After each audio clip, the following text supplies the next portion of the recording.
Hello, everyone. Today on Mad Moms Media, where every conversation centers on substance use, we welcome Kamal Oliver. Hi, Kamal. Hey, what's up? Kamal is the Reentry Services Coordinator at the Lewis D. Brown Peace Institute, a center of healing, teaching, and learning for families and communities affected by murder, trauma, grief, and loss. Kamal works directly in the community, supporting people and families as they rebuild after incarceration through practical, strength based training and programs that help participants set goals, shift mindsets, and build new habits. Raising a family impacted by substance use with an absent father who struggled with addiction. Kamal brings personal insight to his work. A devoted father, he joins us to share how fatherhood informs his approach, fuels his resilience, and shapes his vision for healing and recovery. Come on, can you describe a specific moment from your childhood when your father's absence or substance use first changed how you saw yourself or your role in a family, and how that moment shaped the choices you made as an adult? For me, growing up, I never really knew that my father was gone. Honestly, I grew up in a single parent home with my older brother, who also has a different father from me, but his father wasn't around. My father wasn't around, and my mother held it down. So for a lot of my childhood, I didn't even realize that my father wasn't there. I really didn't. It was normal for me. It was normal to not have a dad. It was normal for my mother to, take up the responsibility of raising us. And so for a long time, I didn't even really. I just didn't know. I just didn't know. I would say it probably was when I got older and I started to realize that a lot of my friends, a lot of my family members, my cousins, the boy cousins, they were like into sports, and I feel like eventually it kind of hit me when I got older, not as like a younger kid, but when I got like probably like preteens to a teenager, then I realized like I'm not into sports. Like I didn't play basketball, I didn't play football, baseball, nothing. And that's when I kind of realized like like I think had my father been around, I probably would have gotten into sports, but since he never was, I never did, and I never even had a desire to, being raised by a single mother who, she wasn't watching sports, and she didn't put me on any sports teams or nothing like that. She actually put me into dance, she put me in dance groups. So I was dancing, but I had no real desire to get into sports, and that's when I realized that I don't really have a dad. I don't have like a male figure, somebody that I could learn from and look up to. Only person I had really was my brother, and he was the same way as me. His dad was absent. He didn't get into sports either. So I feel like growing up in my house, my older brother was like my dad. Kind of how I saw him. I saw him as the older role model. You know, for me, I think of it like my mom. She played the role of the mother, and my brother kind of played the role of the dad. And so I feel like that kind of helped to shape my identity and who I was, um, because to me, I had a mother, I had a father and my brother. And so that allowed me to be like the child, you know, allowed me to be the kid in the family. I didn't feel like, oh, I'm the man in the house. I gotta do this, gotta do that. I gave that responsibility to my brother. So the problem with that is as we got older and kind of got my brother, he got out of the house, so we both grew up together in the house. But then because of that age gap, now he's off the porch, he's out of the house, he's in the streets. So yeah, I'm still looking up to him as that older figure for me. And at the same time, he wasn't, you know, he was doing his own thing. He wasn't trying to raise a kid. He was trying to raise his little brother. He was trying to just grow up in life and do his own thing. So I feel like I've always gone through life with that kind of dual mentality of, you know, respect for my elders and respect for my situation, and just holding that space for respect in my heart, and at the same time being an independent person. Because once my brother was gone, I was left to fend for myself, you know, under my mother of course, but she could never be my father, you know. So I always walked around with that respect on one end and but the independence on the other. And I feel like that's how I've continued to move through life. And it all started because my dad wasn't there, you know. So yeah, so that's how that I feel like that's how I was really affected. And that was the moments that really helped me to realize and understand, like, my dad not being around, this is how it affected me. Thank you. Kamal, many families normalize secrets to protect loved ones with addiction. What is one truth about having an absent substance using father that you wish people ask more often? One truth that I think people should ask more often is, what does it cost the child? I think that's a really important question, because when it comes to keeping secrets, or when it came to keeping the secret of my father, I don't think the secret was kept from me to protect him. I think the secret was kept from me to protect me. Um, and then the question becomes, is this is it protecting me, or is it not? Is it more harmful? And I think when we when we do something like that, it kind of removes the right for the child to know, and it removes the process.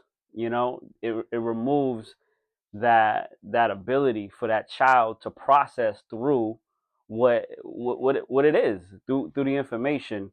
Um, I'm reminded of when I was incarcerated, and I had done, you know, I got locked up when my son was 4 years old, right? So my mom, she would bring him up to visit me, and we would talk and stuff like that. And for me, I never felt like I wanted to lie to him, you know. So where everybody else was telling their kids, "Oh, daddy's in camp," or "Daddy's on vacation," "Daddy's in the hospital," or what have you, I never did that. I told my son straight up, even though he was only 4 years old, but I let him know, like, Daddy is in jail. I'm in jail, um, because I feel like it allows him it allowed him to receive the information and be able to process it, right.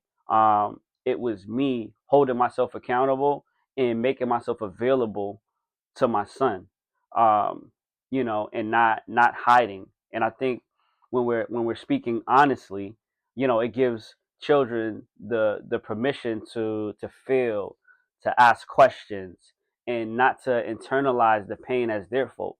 Because a lot of times what happens is when we remain silent and nothing is said, or the kid finds out through other means, through family members, through friends, through school, whatever, they found out what's going on, and then they begin to internalize that thing and think that it's their fault. Oh, it's my fault that my dad's not around. It's my fault that my dad is on drugs. It's my fault that my dad is locked up. So for me to kind of interrupt that whole situation, I let my son know straight up, hey, listen, daddy is in jail because of something that I did. This has nothing to do with you. You did nothing. And the fact that I wasn't told about my dad, and the fact that his secret, if you will, was kept from me, and it maybe was um to protect me, right?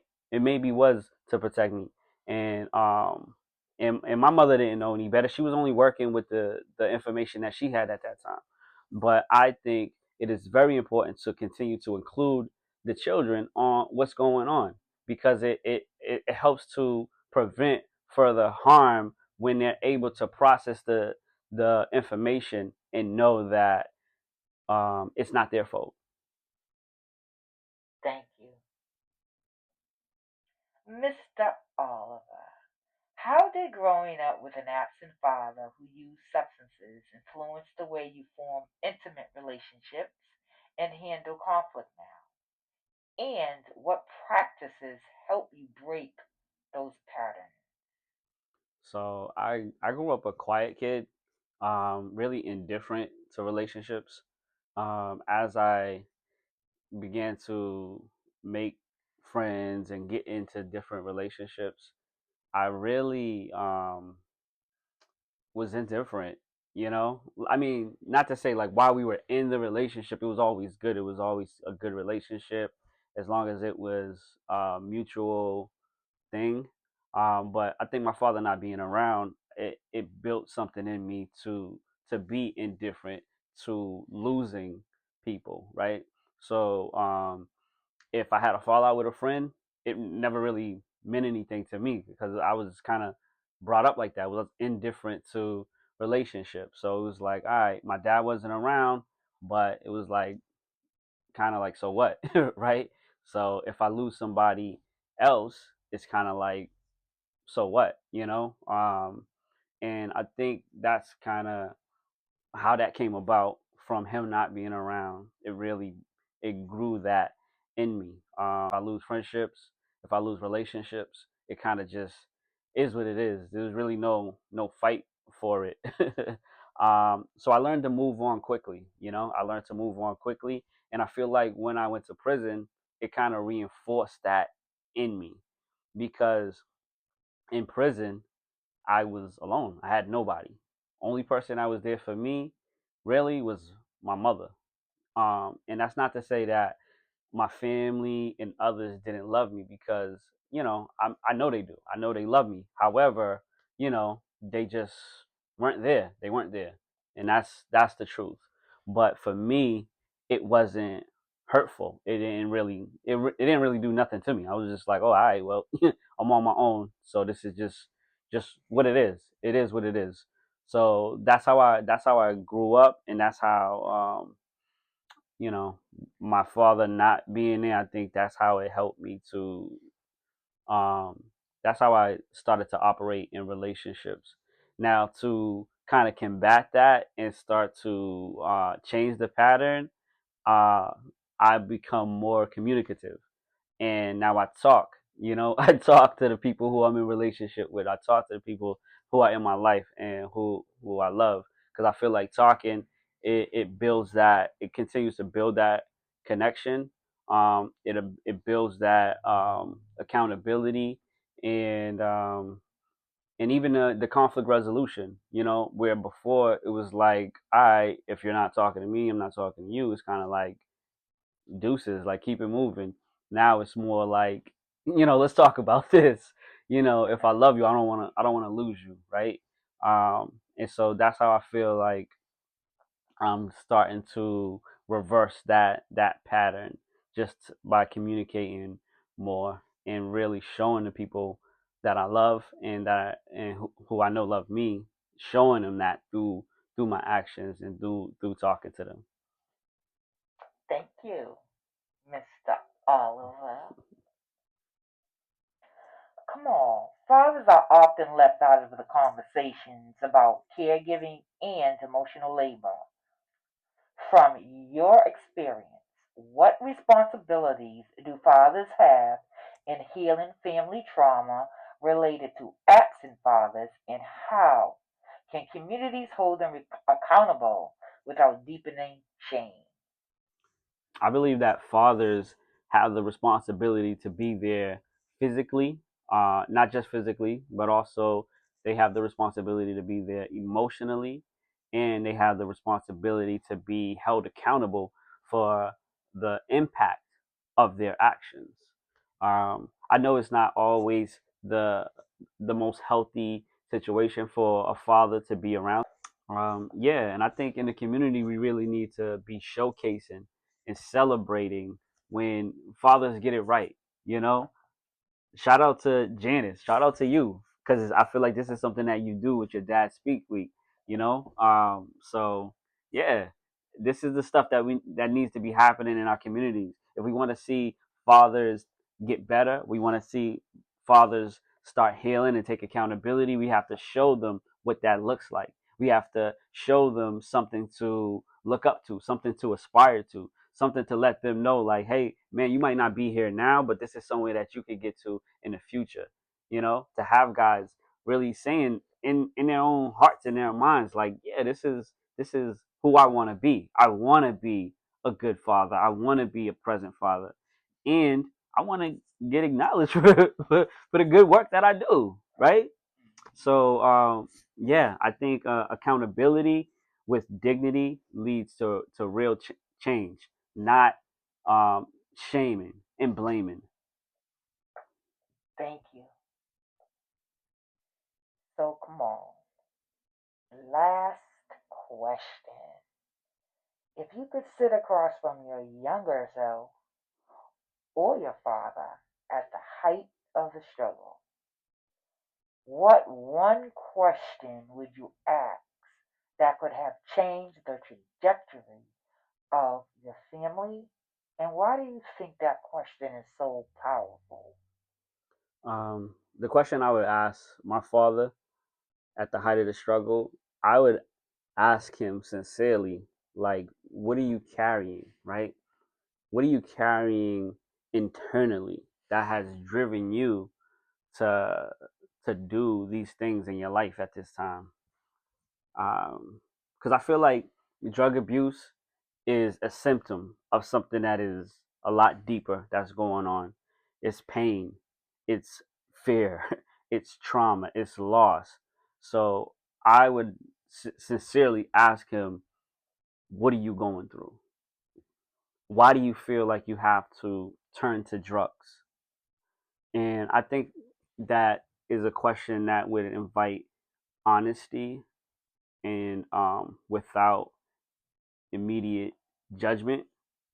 I think it would be a question that would kind of like get him to step back and think about what he's going through, and maybe turn to somebody who could help him get through it as opposed to picking up a drug.